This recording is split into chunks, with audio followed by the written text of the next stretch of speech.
Clocks tick-tock with the passing of time. With every hour they chime.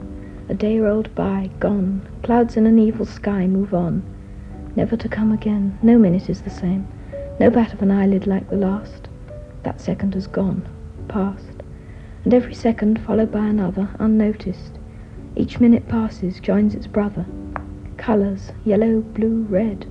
Each dying flower, finished, withered, dead. I wrote my first poem ages ago when I was about 5 or 6. But as I got older and I looked back on the poems I'd done when I was younger, they seemed so silly and I tore them up. The first one that I kept, I did about 3 years ago, and after I'd met Vincent Price, and we'd been to see him filming horror films, and I wrote a poem about horror.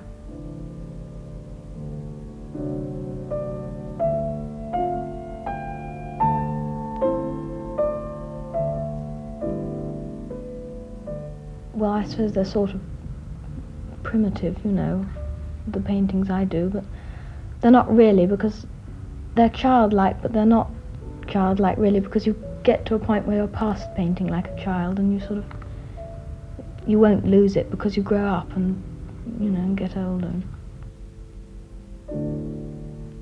I write about animals and paint them rather than people, because when I did it when I was younger, I didn't know about people enough to write about them or put them down on paper as a painting.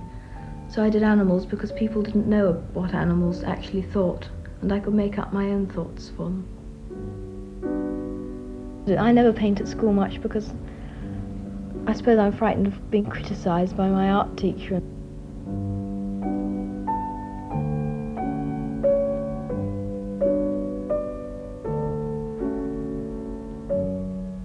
I started with a little girl with the cat, which was done in Vogue, and I looked up Victorian clothes and things because I adore Victorian things, and did a little boy and a dog and a girl with a cat to match him. The house on fire is sort of rather like our house, and I don't know why. It must have been I think there are things which I don't really know. I know why I paint a painting, but I'm sure there's some reason behind it all that I don't sort of think about.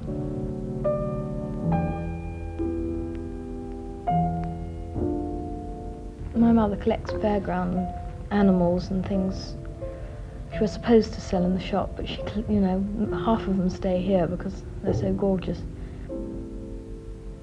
I collect this sort of Victorian fairground things myself. It's just a sort of disease. You get to collecting them, and I think they do help to give you ideas for writing poems and painting.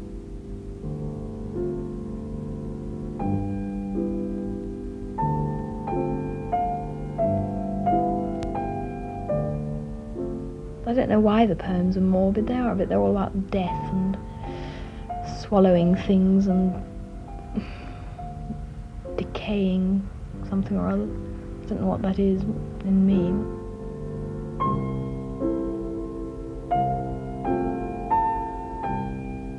I think young people ought to face the evils of the world rather than be protected from them. Because imagine the shock when you suddenly realise all the evils of the world at about, 16 when you can go to X films.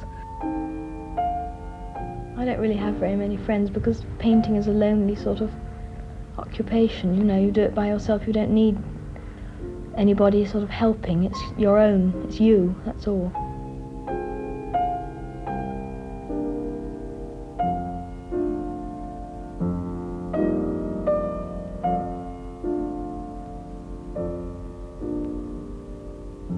Cupboards with mysteries reach to the roof, all with their histories, all with some proof.